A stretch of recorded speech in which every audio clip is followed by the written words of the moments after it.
So tonight's speaker, I'm very pleased to introduce Shane Carr.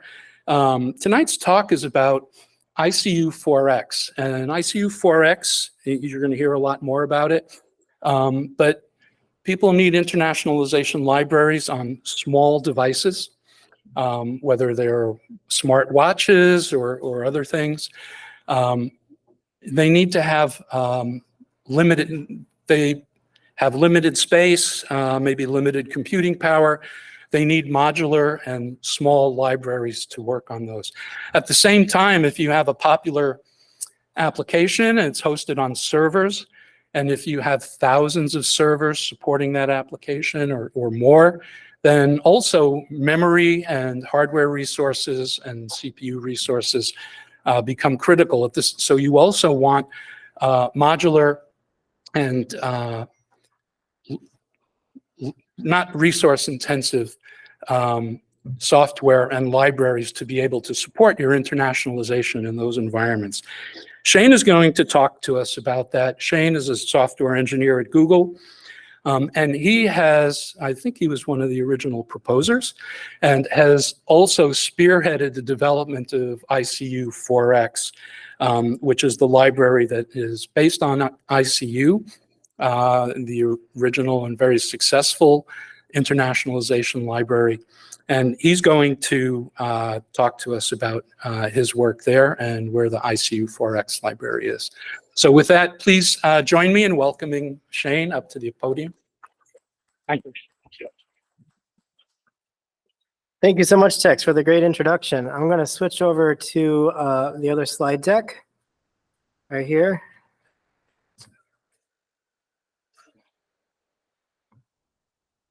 There we go. You can see the new slides. Cool.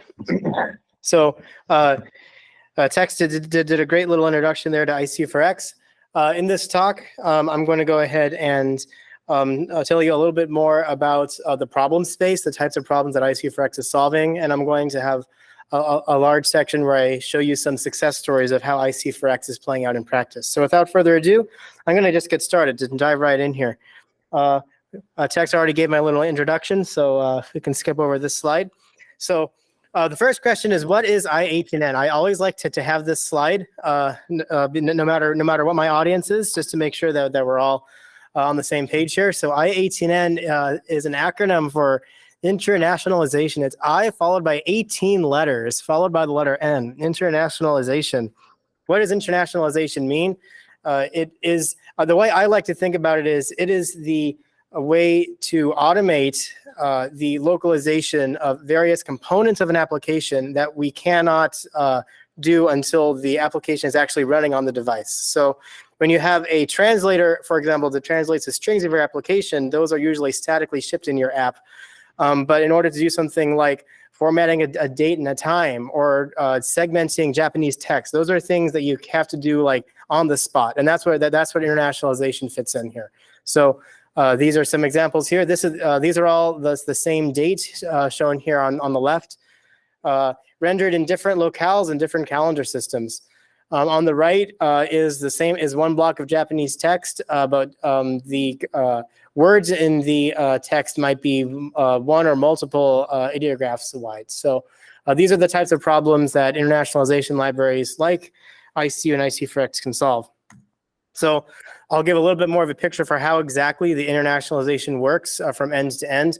So on the bottom of the stack is Unicode, which is a standards body that gives us the foundational algorithms, specifications, and character sets. Sitting on top of Unicode, we've got CLDR, the Common Locale Database Repository, which provides data for hundreds of locales, specs for things like message format and person names, as well as keyboards. On top of that, we've got ICU, which is the code that implements the algorithms that come from Unicode and with data in CLDR. On top of that, we've got platform APIs. This is what makes i18n easy to use from applications. For example, ECMA402. If you're interested in that, I gave a talk on that at IMUG a couple years ago. And Android.ICU is how you can access this, for example, from Android applications.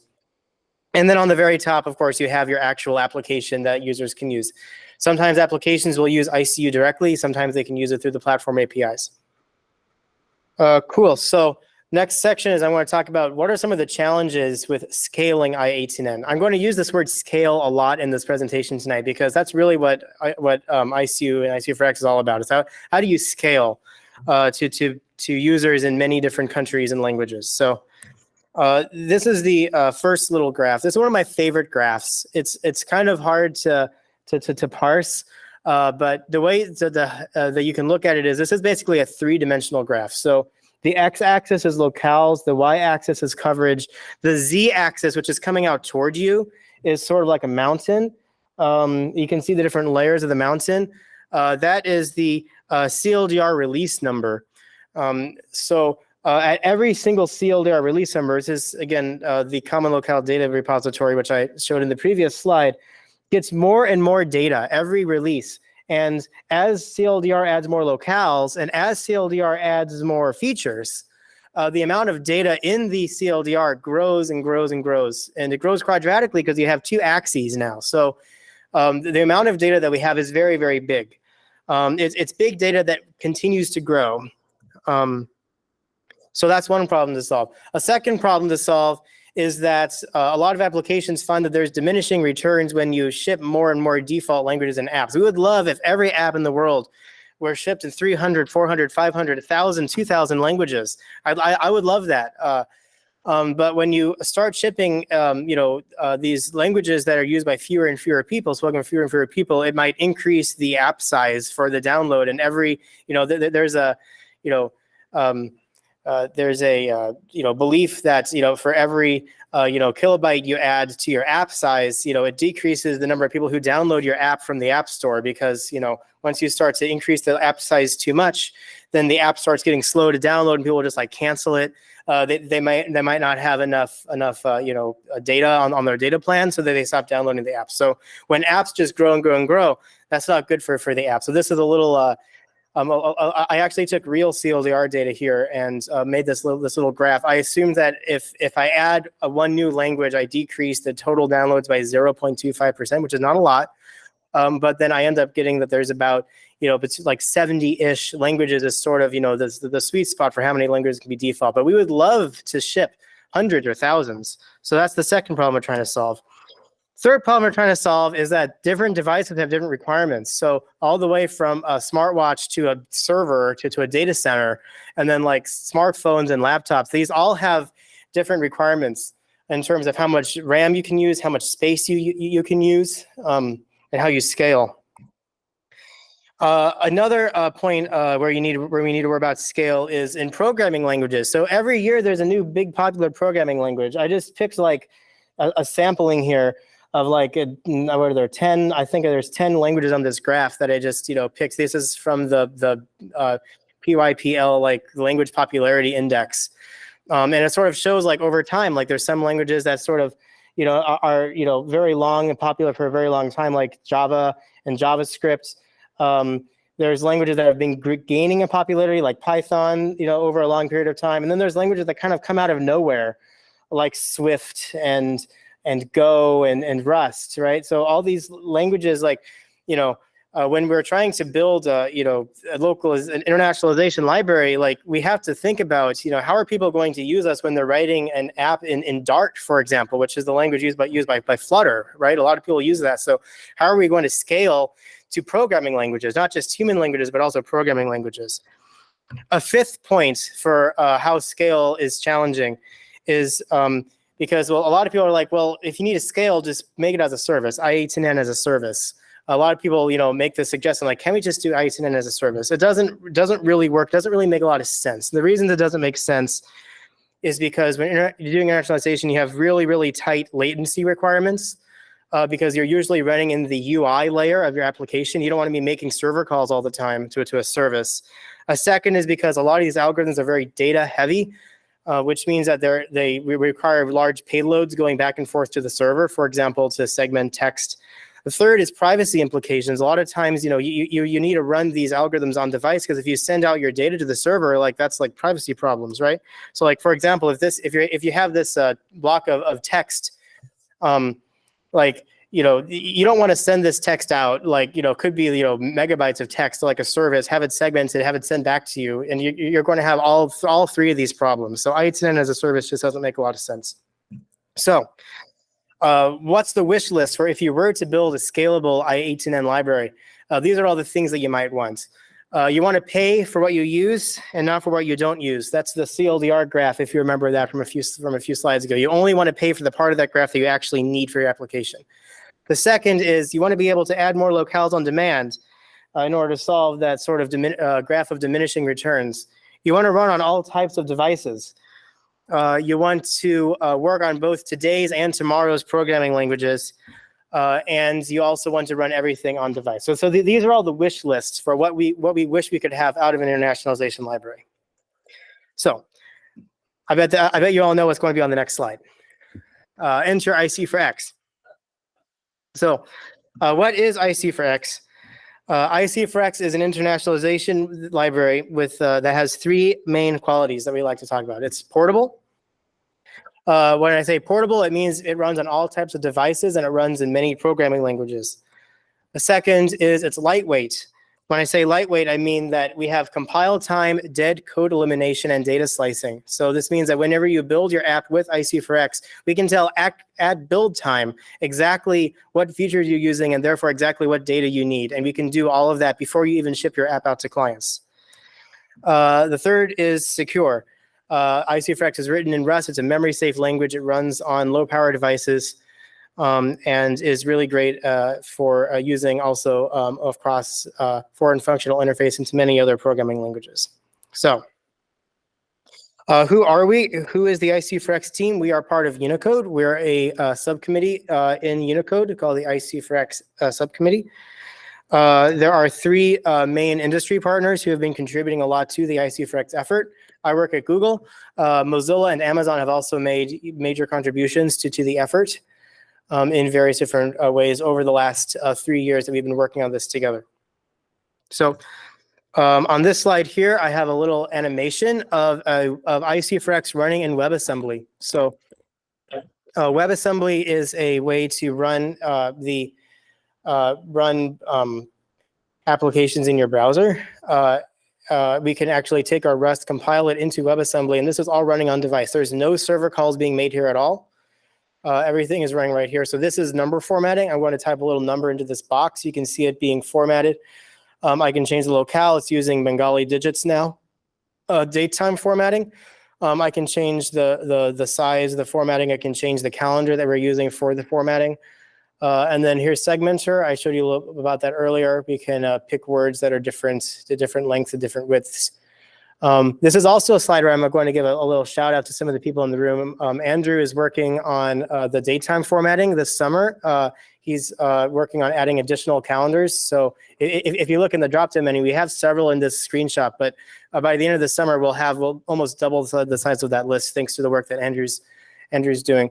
I've also got Alongo in this room who's done a lot of great work on Unicode properties and getting us to support things like regular expressions and everything in that space. Been super, super great. I'll also give a shout out to Bob, who's the director of the i18n team here at Google, who's really been super supportive through this whole project and really getting IC4X off the ground and supporting it all the way through. So just want to give everyone a shout out. So thank you for that. So I'm going to go ahead and move on into well, I have a few more slides actually about IC4X before I move on to the case studies. Okay, so first I've got IC4X graphs. So one of the things that I like to show here is code size. So when you're running when you're building IC4X into your app, I told you a little bit earlier about how we're very modular. And we can run dead code elimination in order to select only the small sliver of ICU that you actually need. So this is if I'm trying to do, for example, basic number formatting, and I'm trying to build that into my application. The IC4C bar is how much code size I get if I build IC4C. The red bar is how much I get if I get IC4X. This is a linear scale. So a lot of people, when they see graphs like this, are like, is that really true?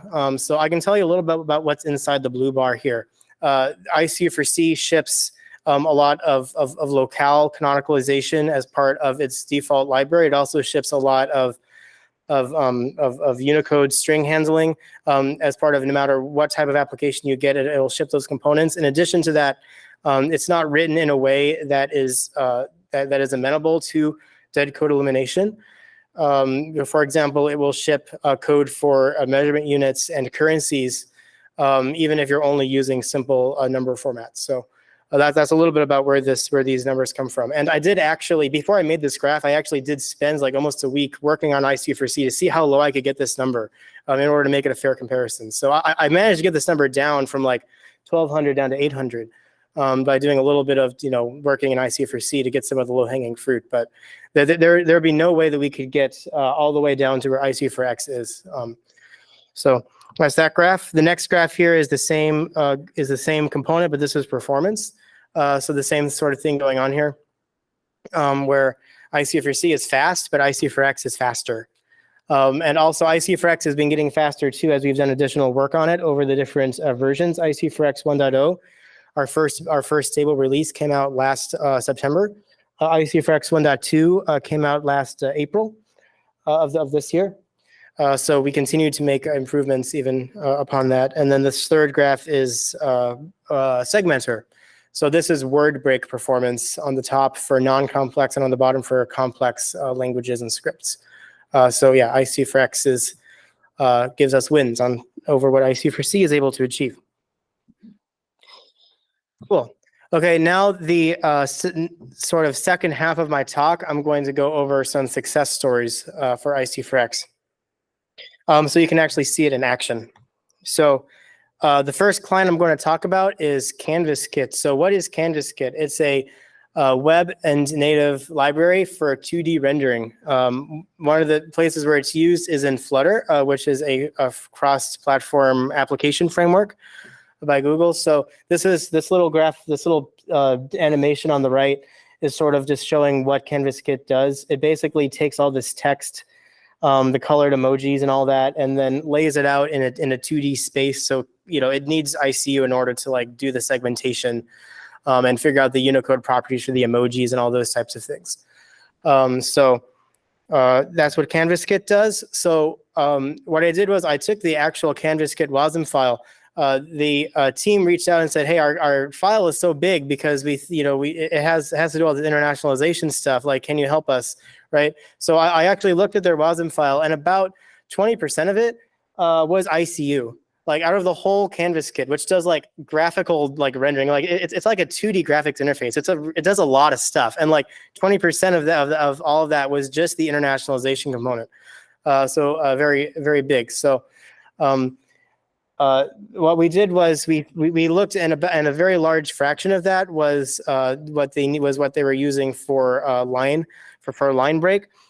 So we worked a lot in order to bring line break into ICU4X and really focus a lot on how we can make line break smaller for clients like CanvasKit. So this is what we ended up achieving. There's several different types of segmenters. So the type they're using is line break. UAX14 for those of you in the room who deal with Unicode standards. So we are managed using some machine learning.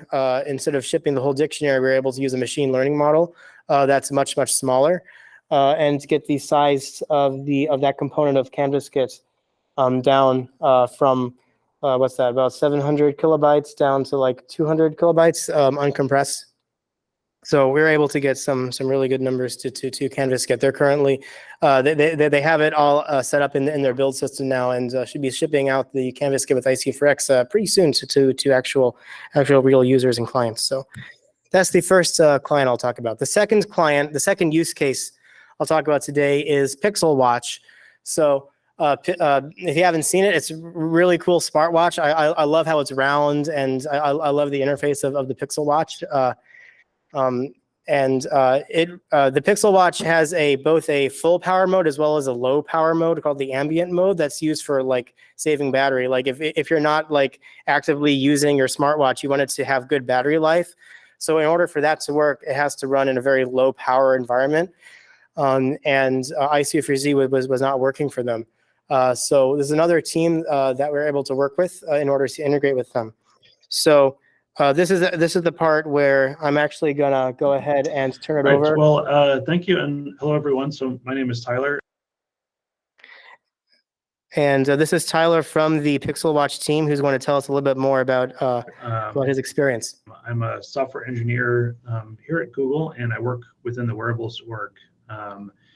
And I'm here today to share what's kind of a success story for us in how we used ICU4X to solve our internationalization needs in a wearable device, which is firmly in the embedded domain. So I'm not an internationalization expert, so I'm coming to this group from the perspective of an embedded software developer. So just so you know, that's kind of where I'm coming from. All right, so the device in question that I'm talking about today is the Google Pixel Watch. So this launched just last year in 2022. You can buy it today. I'm wearing my personal one now, and yes, I am biased, but it's pretty nice, so you should check it out. And if you haven't seen it, I have a picture of it on the right-hand side of the slide here. This is a marketing image that I took just from the Google Store page. So this is a smartwatch, and it's in a watch form factor, which is why the kind of primary visual component that you see here is a watch face. So there's the watch hands and the tick marks around the outside displaying the current time.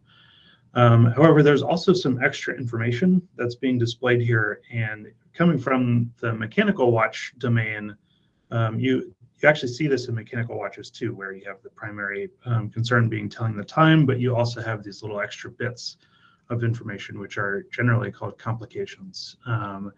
And these complications really expand the type and the nature of the data that can be displayed on the user's wrist at any time.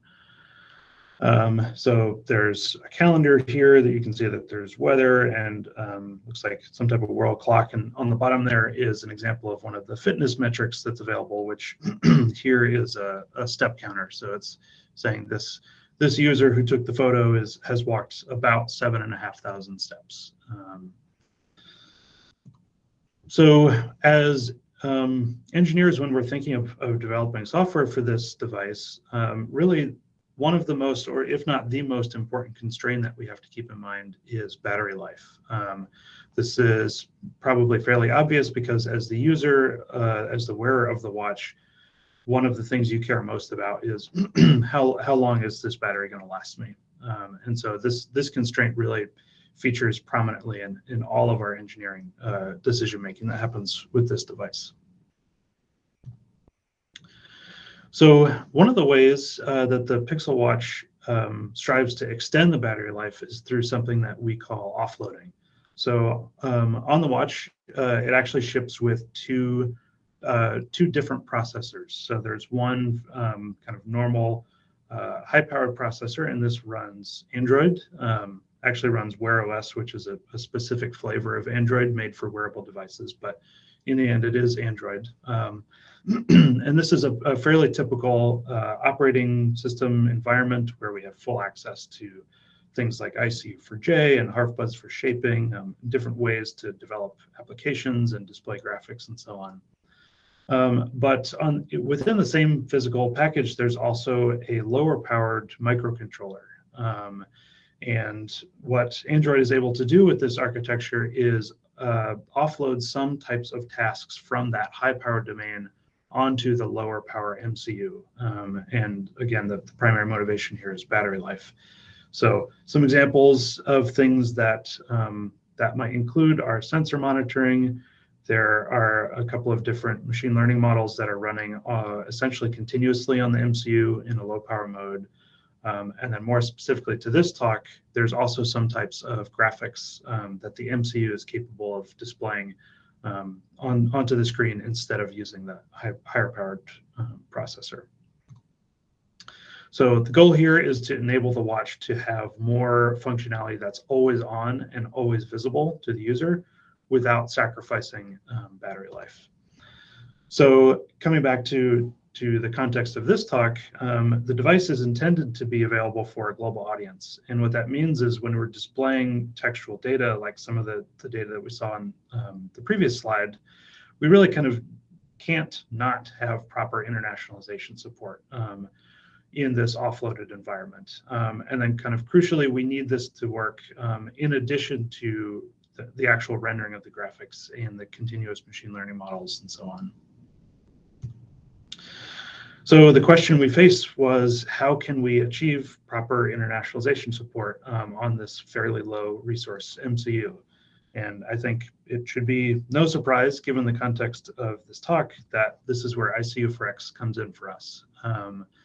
So what we were able to do on the Pixel Watch was, before control gets handed off from the main processor to the microcontroller, we take a look at the current locale that the watch is running in, and we ask ICU4J for the locale data, which is, it's actually a fairly small little packet of data. And we ship it over a bus to the MCU, where we have ICU4X running. And just for a little bit of concrete numbers here, on the MCU I measured this week, and we were paying about 25 kilobytes of code size for all of our internationalization needs. And this is using ICU4X, which works for us almost seamlessly. So doing this efficiently on the MCU, because it has so little resources, what this does is it leaves more room for other interesting things to also be able to take advantage of the low power domain. So that could mean things like larger or more sophisticated machine learning models, more or different types of sensor data processing, nicer looking graphics, and then kind of as a bottom line, a longer battery life as well.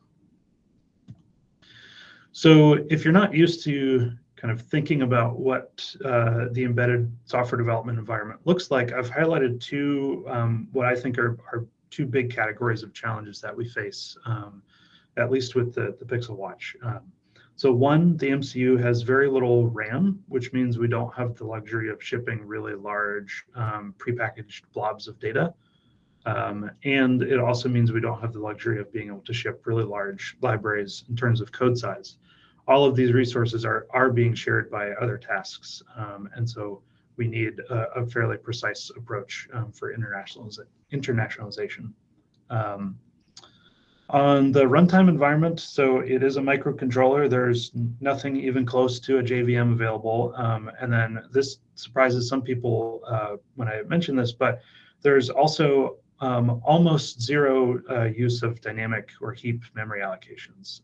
So I have a no and an asterisk there because technically there are some uses.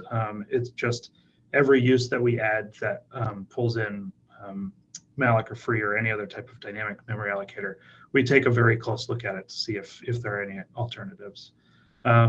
It runs at a very low clock speed, but then the way this impacts your thinking as an engineer is every cycle that you're using to accomplish some computation or task on the MCU consumes battery power, which is directly visible to the user and impacts how they experience the watch. So it's already a challenging environment to develop software for. Adding proper internationalization support is another challenge because it is a completely different and specialized skill set. So I'm an embedded engineer. I am not an internationalization expert. And what ICU4X has done for us is capture that expertise into a really nice kind of tight package of functionality, which helps leave room for other things to work on the watch as well. Then the last note I have here is just from practical experience, integrating ICU4X into the product was actually quite painless. It's designed, like Shane was pointing out, in a very modular fashion. So the sensible architecture means that we really are truly only paying for exactly what we need, which is a great plus for us. And then the bottom line here is that with ICU4X, we're shipping this device and we're confident that we are able to live up to the expectations that we have for being able to support any locale that the watch is designed to operate in. And I think, yeah, that is my last slide here. So thanks everyone for your attention.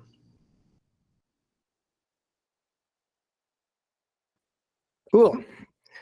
So thanks, Tyler, for that little pre-recorded snippet that he made to talk about his experience using ICU4X. So going back to my presentation, client 1, again, the first success story was CanvasKit. The second success story was PixelWatch. Client 3, third success story, is servers at scale. So here at Google, there is a service that caches date-time formatting objects for hundreds of locales at the same time. I think Tech sort of mentioned that these sorts of services exist. They exist here at Google. There is this server that's using very large amounts of memory, hundreds of megabytes. I think hundreds of gigabytes or terabytes probably if you scale it around like worldwide. So this particular service, which does like internationalization, like formatting things, like this is the memory usage of this service, like running on servers, and like a very large percentage of that has been ICU4C. In this case, we're focusing on date formatting now. CanvasKit, they needed line breaking. The PixelWatch, they needed number formatting. Here on this server, they need date formatting. So when we took out ICU4C and swapped it in for ICU4X, we were able to drastically reduce the memory usage of this service, and save memory usage basically for every instance of this service that's running globally, which is probably some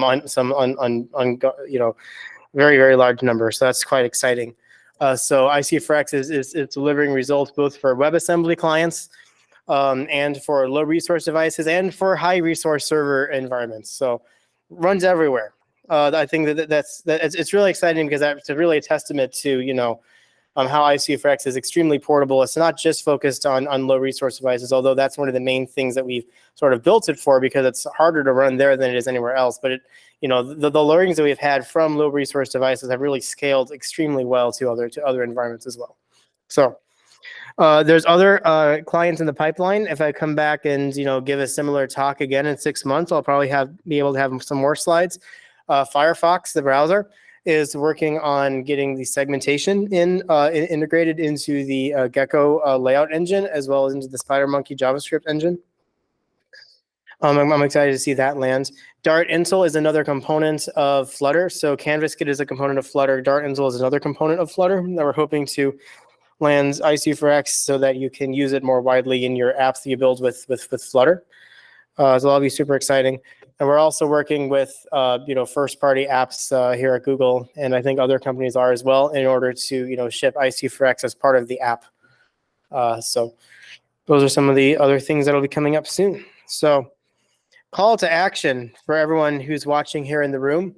So if you're considering using ICU4X, I'd love to chat with you. One thing that we can help with is to help your build setup in Rust. Sometimes people are like, well, I really love ICU4X, but I'm kind of scared of Rust. I've never used that before. It's actually super easy. It's one of the easiest languages that I've found to compile and work with. Our intern Andrew got running up with Rust in like 2 clicks, like on his first day, and it's super easy. So I hope that if you have any problems getting set up with Rust, you can go ahead and do that. The second is we can also help shape the trajectory of the ICU4X project based on your team priorities. So for example, like if you're a client and you need a particular feature that we don't yet have in ICU4X, we have a growing number of features. Every release we have more and more. But if there's a certain feature that we don't have yet, and you come to us and say, I would love to use ICU4X, but I really need you to add this one little feature over here, you can also help shape the priorities of the project. So you can learn more at our GitHub and at our website.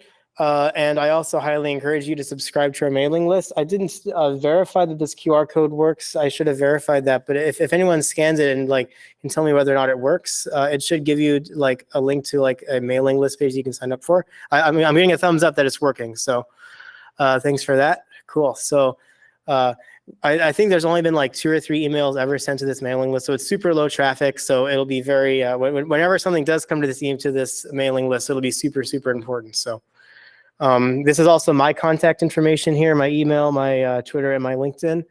I'd love to engage more with you. So I kind of went through my slides kind of fast today because I wanted to save lots of time for questions. I know that you don't like hearing me talking at you. I really like to have two-way communication in these types of presentations. So I'd like to maybe get some questions from the audience. So. Thank you. I have a genuine question. So thank you so much, Shane, for sharing. I think it's really useful tool, and I can see a lot of use cases in different industries. And one of the use cases I can think about is I used to work with a lot of gaming companies, and a mobile game, usually the screen is really small, and they are really big in like Asian countries like Japan, Korea, and they are the languages that usually, like for example, line break is really important, and especially for mobile games, like when there was a bubble, somebody talks or the bubble changes depends on the length of the content. So the line break also changed. For example, especially for Japanese, line break is such an important issue for the user experience. So I think this can be really useful. So my question is, I know this has so many use cases in different industry. I wonder what's your strategy towards like go to market? Do you have any like industry you wanted to focus more on, or it's usually just like the 4 industry, like 4 verticals you mentioned, like you treat them equally, or do you like heavily influence, like focus on specific industry or application? Yeah. Yeah. So internationalization is a good question. So internationalization libraries are. I think that the question should have come through the microphone, but I'll repeat the question just in case. Yeah. So the question was like, what's our go-to-market strategy? Like, are we looking at specific industries, or are we, like how are we approaching that problem? And my answer to that question is sort of twofold. One is, it's very much a like every industry needs internationalization libraries. I think the Unicode consortium through the community engagement has been doing a lot of outreach to try to spread the word of a lot of these ICU and IC4X and a lot of the solutions that we offer in that space. But like there's so many different users that could be using IC4X. I don't think we have a particular industry in mind. Now that said, if they're like part of the purpose of coming to talks like this is exactly so that we can sort of make some of those connections. Like if you are someone that is having trouble with doing internationalization on like a low resource device or something else of benefit from IC4X, I'd love to talk to you, share contact information and see if we can solve those problems. So I'd love to talk to you more too, to see if you have any leads in people who might benefit from this. You might not have heard, like I'm giving this talk here in like the Bay Area, but like internationalization is global, and it's really hard for us to reach everyone who we could possibly reach just by we can give talks here. I gave a talk in Zurich a few months ago.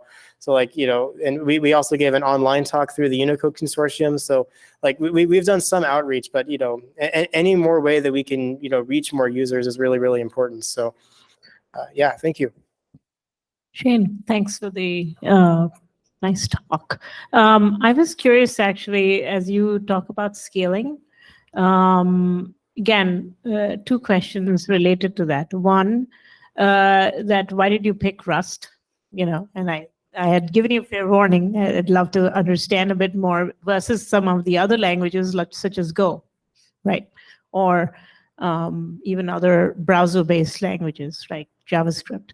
And the other aspect that I'd like to better understand is that in the case of server scaling, you mentioned datetime formatter as a key example. Was that in the case of using it for NTP, or was it some other use case that you were thinking of? Oh, cool. So there's 2 questions there. The first question was, why did we choose Rust? So I have some bonus slides. Yeah, here's one of my bonus slides, which I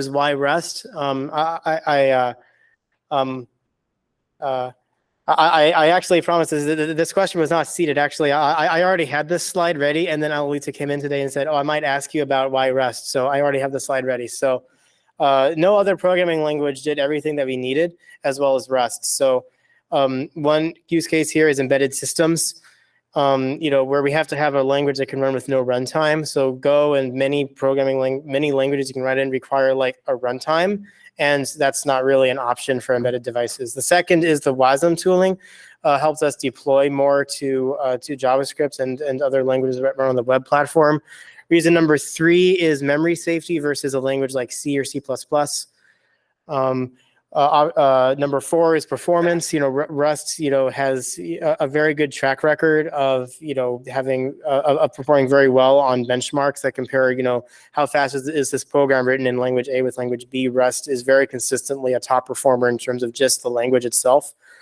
Number 5 is the Unicode string handling in Rust versus, for example, C or C++, where there's a, I guess more recent versions of that language have, of C and C++ have sort of started to solve this problem, but Rust from day one has really supported, UTF-8 natively within the language, and that's really useful so that we don't have to ship a big runtime like ICU. One of the reasons it's so large is because it has to ship like a Unicode string handling library and all the stuff with like code page conversions and things. With Rust, that's basically handled by the Rust compiler for us, which is really nice. Number 6 is tree shaking. So with the Rust programming language, there's very, very good tooling for dead code elimination. Everything runs through LLVM, which LLVM link time optimization is the best in the industry by a pretty large margin in terms of how efficiently it can take a program and shrink that program down to just the parts of the program that you need. So we can build on top of all of the work that has gone into the LLVM. Number 7 is parallel computing. I really like Rust's model to how we can do parallelism. It makes it very easy to correctly have multiple, be able to spawn multiple threads for certain parts of the application that would benefit from it. As well as using, for example, SIMD to do more efficient operations, which you need, for example, for the machine learning. We need to be able to use, really interact with the hardware in order to get the best performance we can when we do the text segmentation, for example. Number 8 is tooling and productivity. So what I mean here is Andrew, our intern, was able to get set up basically, in one afternoon, less than one afternoon, on getting like Rust building, compiling. And I think that the tooling for building Rust code is very far along. It's easy to debug. It's easy to write tests. It's easy to write lints. It's easy to customize all this. It all runs on GitHub Actions. So these are 8 reasons why why we chose Rust as the language for IC4X. So thank you for the question. No rebuttal? Did I skip number 2? I think I did number 2. WASM tooling. Yeah. You had a second question. I'm sorry. Can you please remind me? You don't what want to the second rebut question first? was? I thought for sure a rebuttal was coming. No, I agree with you. Okay. Go ahead. Can you repeat the second question? Yeah, sure. So the second question I had was that for the server-side scaling example that you did on datetime formatters and literally, being able to optimize on footprint across, millions of servers, was there a specific use case that datetime, formatter library was being used, or like NTP, or was it just that it's being bundled as part of another service? It says live daytime formatting. Okay, I see. So it was just being used as an application function. It's used for things. Okay. Yeah, two things. One is I think this service is used in various different places around Google, so there could be multiple places. The second is I don't know if I'm authorized to say exactly what it's used for. So. Okay, I don't know if we have any questions from the internet, but while Roger, maybe you can look to see if there are any there? No? I saw a hand over here. And okay, and I just wanted to ask, you mentioned if I'm creating an app and I'm using ICU4X, there seems to be some customization of that. Maybe you could talk a little bit about what's involved and how much effort that is in order to get the size down? Or is that something that comes for free if you choose a language that is already using ICU4X? That's a good question. So I can tell you a little bit about how we actually accomplish it. I think I have a slide for this down here somewhere. Yeah, this one here. So this is a little bit of a technical slide. This is more of a Rust heavy slide. So this is some Rust code here on the right for how we do, for example, time formatting. You don't need to, I'll try to do my best to explain what's going on here. So we have this class called time formatter. So impl time formatter means that what follows here are functions that are used for the time formatter class. We have a function on it, try new with length unstable. What this means is, try new is sort of the Rust word for like new. It's like a constructor that could fail. It's a fallible constructor is try new. With length means that you're creating a time formatter with a certain length. It could be a short time or a long time. Unstable means that the bounds on this function can change. That's something that just the Rust style guide requires us to put there. But really what we're doing is try new with length. And then you give it a data provider, a locale, and then the length that you wanted. So the locale is English or Chinese or Korean or whatever language you like. The data provider, this is something that's new with how ICU4X works. Whenever you provide data to a function, it's explicit. You pass it in as an explicit argument. The bounds on the function, which I've circled down here on the bottom, tell us which traits to link into the application.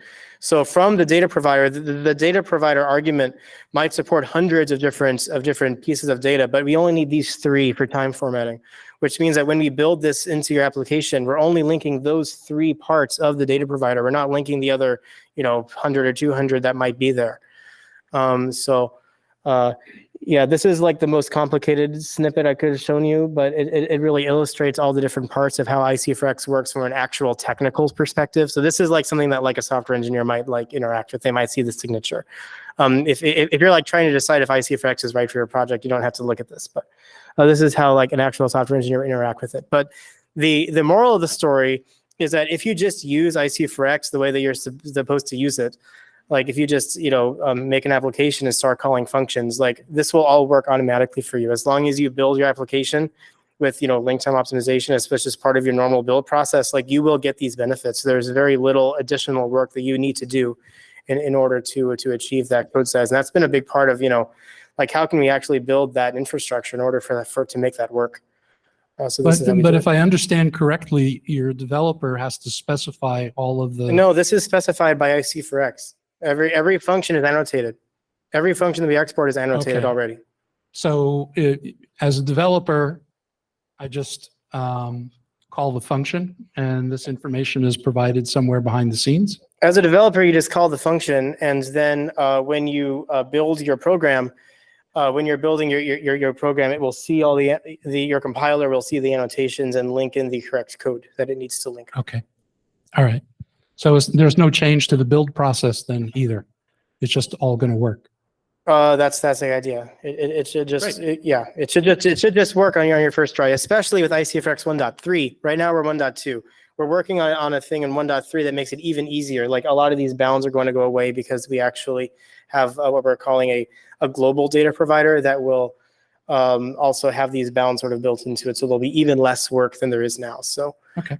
If you have any other feedback though, Tex, like about like, how can I use ICU4X better in my build process? I like so much a part of this is like, how can we do education for developers, and how can we have, better tutorials? So we really put a lot of work into like our tutorials, but there's always room for improvement. Tutorials are never finished. So if you have any more feedback on that, I'd love to hear it. So at some point, will ICU4X replace ICU4C? Does it go away or That's what? a good question. I don't know if I have a slide for that. I should have had a slide ready for that question because I should have seen that question coming. My answer to that question is that ICU4X and ICU4C solve different types of problems. So ICU4X has really been focused on how can we build a library that runs really well, on low resource devices, that's portable, that's lightweight, so we can reduce memory consumption, and that's safe and secure. And ICU4C has really been built with this idea that it has a very large feature set and feature coverage. So there are certain things that ICU4X is never going to have the full feature set of ICU4C. There's things like code page conversions, for example, which are just not as relevant as they used to be. And ICU4X is really focused on how can we solve these problems for applications running on devices. How can we do things on device, things like segmentation, like date formatting. Those are the types of problems that ICU4X is focused on solving, and ICU4C really focuses on solving a different set of problems. So I don't foresee in the near future ICU4X to replace ICU4C. Now, that being said, there may be cases like I showed on the slides earlier, where like if you're using ICU4C, you might find that ICU4X is has the features that you need and actually gives you benefits, and you might benefit from migrating. But I don't see like an actual replacement in the cards right now. Did you have one? Yeah. Yes. Hello. You started answering my first question before I asked it, so thank you. Thank you for the presentation. Very interesting and insightful. So maybe as a continuation of the question, what are use cases where ICU4X is maybe not the recommended approach right now, or where it would be lacking? Is there anything that jumps out? What are you in different of coverage? What kind So of the example I have? always use here is, so the question was like, are there cases where you might want to use it something that's else besides ICU4X? And one of the questions, I assume when you say no, I assume you're talking about like comparing versus ICU4C, and like again, ICU4C has a much broader feature coverage, and for example, things like code page conversion. Another case, like in the server example that I showed, let me pull that slide back up again. This one back here. We're actually we migrated mostly to ICU4X here, but we're still using ICU4C for some parts of this service. For example, the daytime pattern generator, the skeleton algorithm, we don't currently support that yet in ICU4X. We're working really hard to get this hopefully shipped in 1.4 later in the year, and Q4 perhaps we might finish that part, but we don't currently support that particular feature. So we use ICU4X for like most of the problem, but we still use ICU4C for some of the problem space. I think that as ICU4X has increasing feature coverage, there'll be less and less of a reason that you need to carry both libraries at the same time.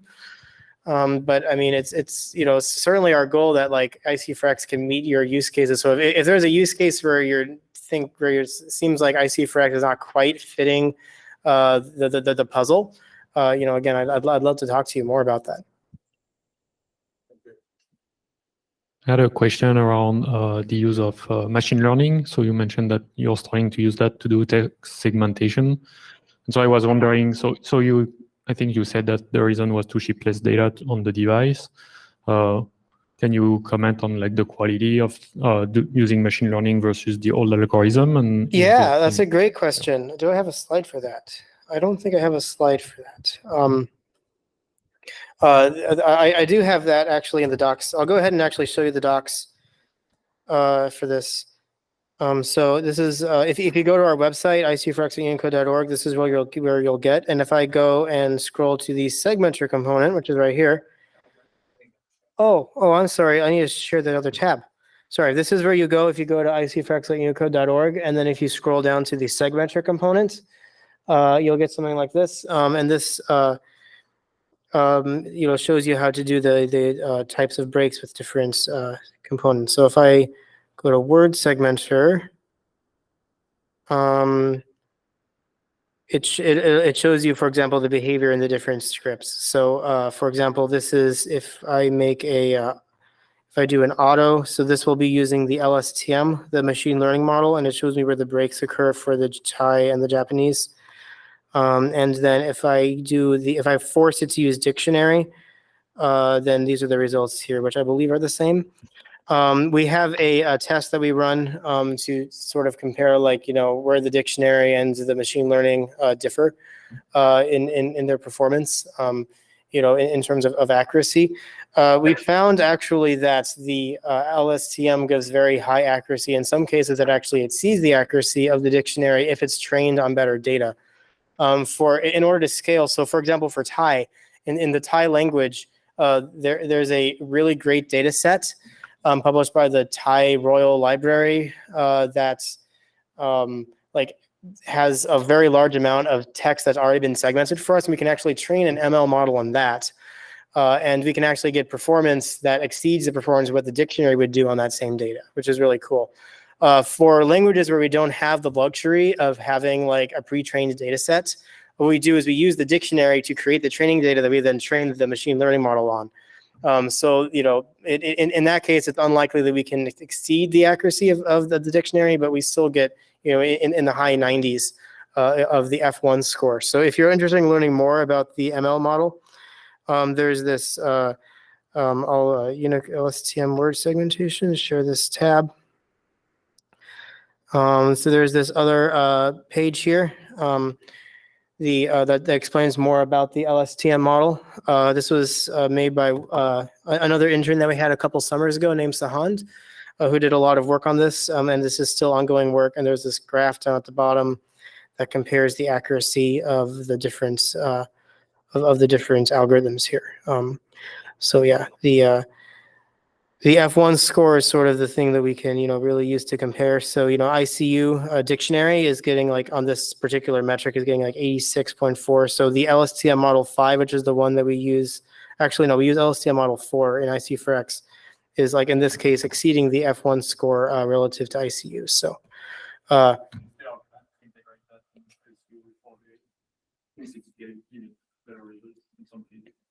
yeah, so two answers to this question. One is, yes, we would like to see the ML segmenters running more in the other ICUs as well. How do we actually achieve that? The thing that I would like to actually see is using the ICU4X implementation of that and make it available so clients who are using ICU4Z and ICU4J can get that benefit.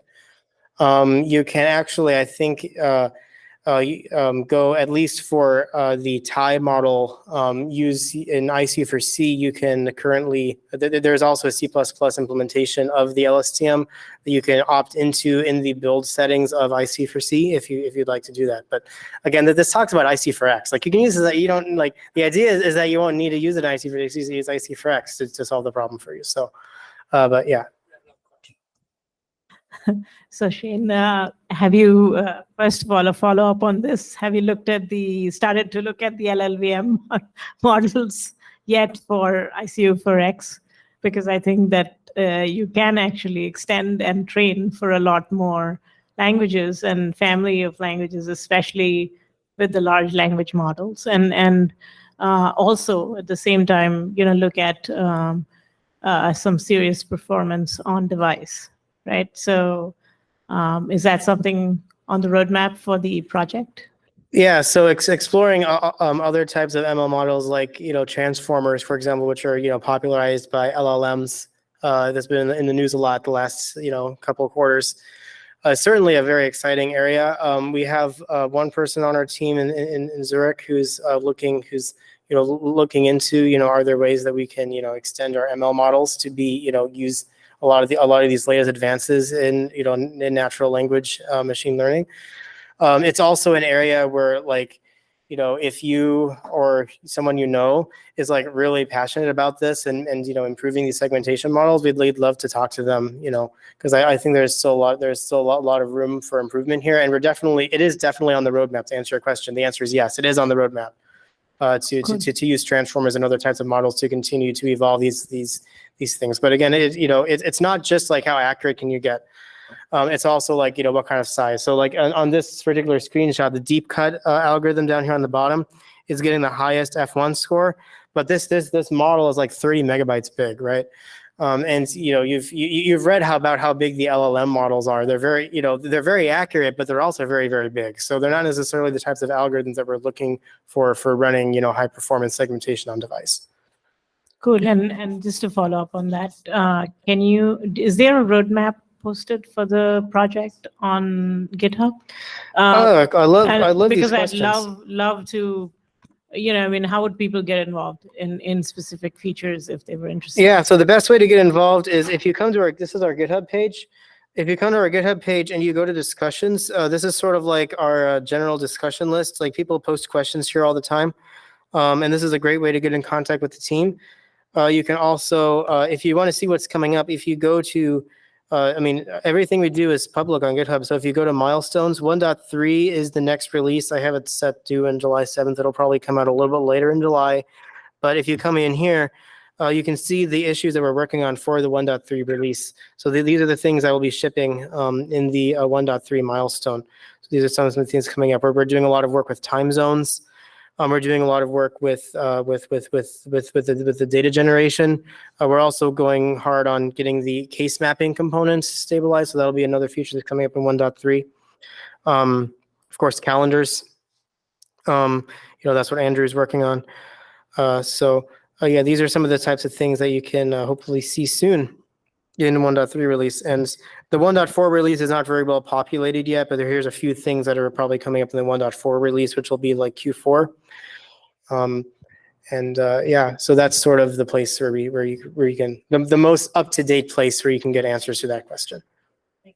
Shane, you mentioned that the locale data is dynamically downloaded. And so how do you dynamically downloaded? Sorry? It can be dynamically downloaded. Oh, I was going to ask about versioning of that. I have an app.